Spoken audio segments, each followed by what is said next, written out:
Hawks have the number 3 pick in the draft. They also have the number 19 pick, the number 30 pick, number 33 pick, but we want to worry about their lottery picks. I also want to talk about the main top 6 lottery picks. So, going forward, the Hawks will still need more help. After that, we get the number 3. We still need a point guard.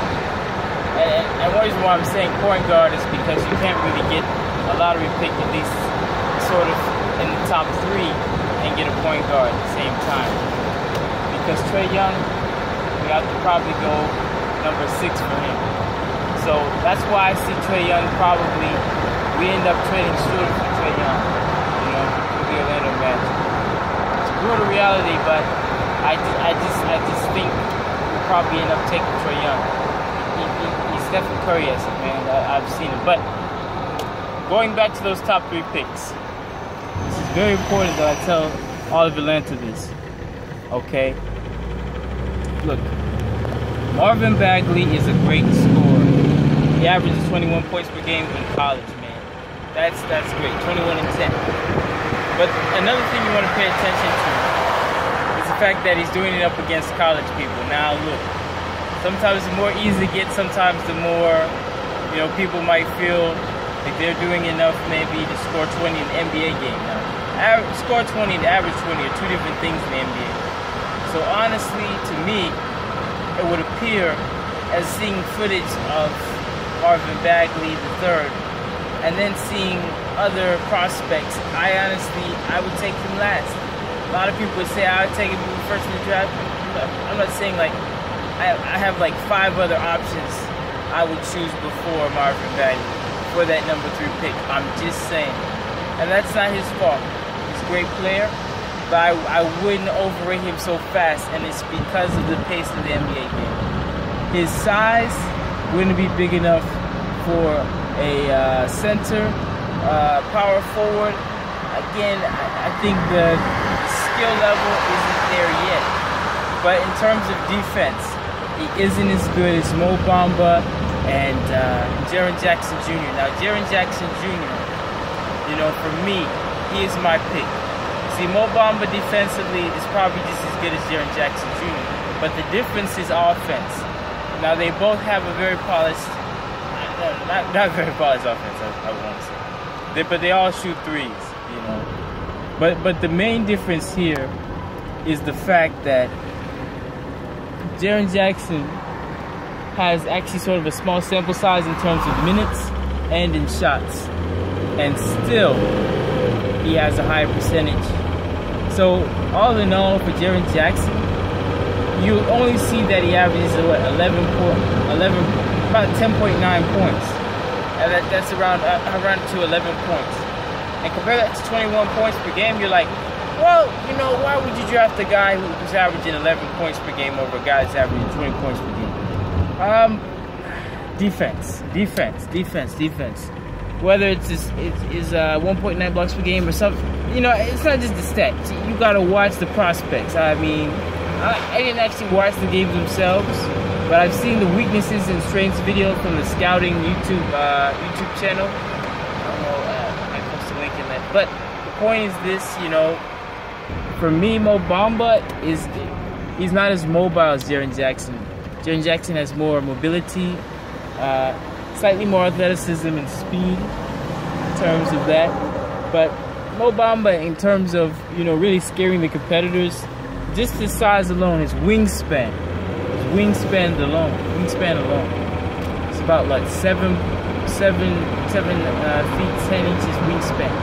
That can really scare your competitors. But Jaren Jackson, on the other hand, really has a good wingspan too. I think it's like 7 feet 8 inches or so. He is definitely one of the favorites to be picked by Atlanta. The personality-wise, I mean, he's who Atlanta wants. You paired up with John Collins, because you don't also want 2 of the same player. You know, you already got John Collins, right? So to get Marvin Bagley III to play with him is like having 2 of the same player out there. So one does it better than Marvin Bagley. At the same time, you know, John Collins is another guy that didn't get a lot of minutes. You're like, well, with a lot of minutes, they might just play worse. But another thing you gotta think about is, you know, also these guys are really young, 20, 19 years old, 18 years old. The guys my age, younger than me. Like, you know, that you don't see that every day. So development is very important as well.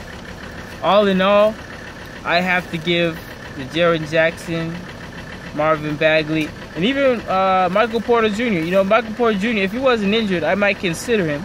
At the same time, I really like Taurean Prince at the small forward position. You know, you could fit Michael Porter Jr. at the number, 4, power forward. But Michael Porter Jr. with that back injury, if there's a guy named, Sam Boyd, number 2, he plays ahead of Jordan.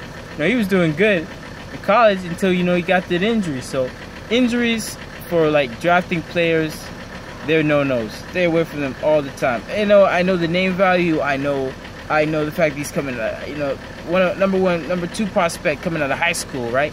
But you still need to consider the injury. It's the most important thing. He's more than his injuries. He's very talented, but at the same time, it's a lot to get over these first few seasons. So he might be really good, maybe season number 5. But Jaren Jackson can be good right now in the NBA because he's NBA ready. Deandre Ayton, I mean, physically, body size, he's already ready for the NBA. Luka Doncic, with what's going on with him and the Kings and stuff, he's projected number 2. Sorry, guys, the car's pretty loud. I'm in a 1980s Mercedes. So, you see that losing and then getting a guy who's used to winning, because, look, Luka Doncic is 18, but he's used to winning. He's in EuroLeague, he's getting paid too. He's in a familiar land. Like, you would be taking him from an unfamiliar land. He might be on a losing team. I don't know. That's one thing you have to consider when drafting out of the country, and people are very young.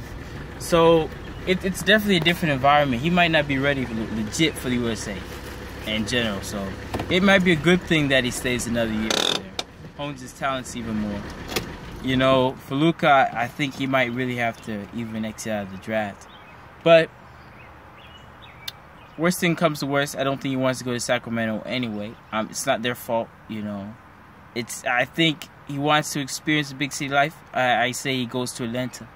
As what I just said, this is like the X factor in the draft. If Luka Doncic goes to Atlanta, there's going to be all kinds of things happen. We might not just trade Dennis Schroeder, which I'm going to make a video about potential trades for Dennis Schroeder and some other Hawks. I know it's too soon, but again, going back to it, it happen at any moment. But a lot of, guys coming to the league from the EuroLeague, they don't do as well as they're projected. Look at Mario Hezonja. That guy should be some sort of superstar. And I've looked at videos. He still has the potential, but it's also where he gets drafted, the development, that's the thing about Trey Young. And it's that maybe it is the Magic's fault, maybe it's the Kings' fault, maybe it's all these developing franchises' fault sometimes. They think tanking, they don't really know how to win sometimes. And the superstars or the draft picks, they just get buried under the roster, man. And even though they're losing, they have some games later on, maybe at the last year of their contract, they decide to really play well. So Porzingis is definitely one of the exceptions, and a lot of others like Nikola Jokic, and he went in the second round. There's no hype on Nikola Jokic. I can't end a word without saying ik. I think they say ij, but Vucevic, I would say Vucevic, but Nikola Vucevic, he does well too. Bogdanovic, people say, but those are the guys that are doing well. But overall, it's still, with all the hype, I don't think Luka would even want to come to USA after this year. But if he comes to Atlanta, I think he's going to start winning very quickly. And it might just keep Schroeder because, again, he wants to win. And they wouldn't just trade him for no reason. The guy is averaging nearly 20 points per game. So you keep Schroeder, you have Luka, and maybe you try to trade for a power forward, or you have the cap space to do it. You sign Hassan. Actually, you trade for Hassan Whiteside. You try to sign DeMarcus Cousins. One of those things, because you have John Collins and you have the small forward who's going to be one of the All-Stars next year, Taurean Prince. So a lot of things to consider for the Hawks. I really hope they draft well. So, number 1 is the Phoenix Suns, Deandre Ayton. The guys from Phoenix went to Phoenix College. I mean, besides Marvin Bagley, who is from Phoenix, I think he went from Arizona College, but Arizona, I'm saying, Arizona in general. So Deandre Ayton, I have him going number 1 overall. Number 2, it could have been Luka Doncic, but or it could be, this might shock some people, Marvin Bagley III, and it might not at all, going number 2 overall to the Kings, because they really need a big guy, I hear. And number 3, the Hawks get Luka Doncic, if all goes well. You know, and also excluding the trades, but you swap those 2 around, and you say that Marvin Bagley actually goes 4th instead of 2nd, and Luka is going 2nd. And number 3, I'd have Jaren Jackson Jr. If it was up to me, Jaren Jackson Jr. And complementary in the front court with Terry and Prince, John Collins, especially John Collins. The offense-defense ratio would be awesome. Number 5, to the Dallas Mavericks, I have Mo Bamba. Number 6, Trey Young to the Orlando Magic because of trades and stuff. All the other picks, I'm going to wait till later, you know, find out more about them. But overall, this draft has been awesome. So, peace.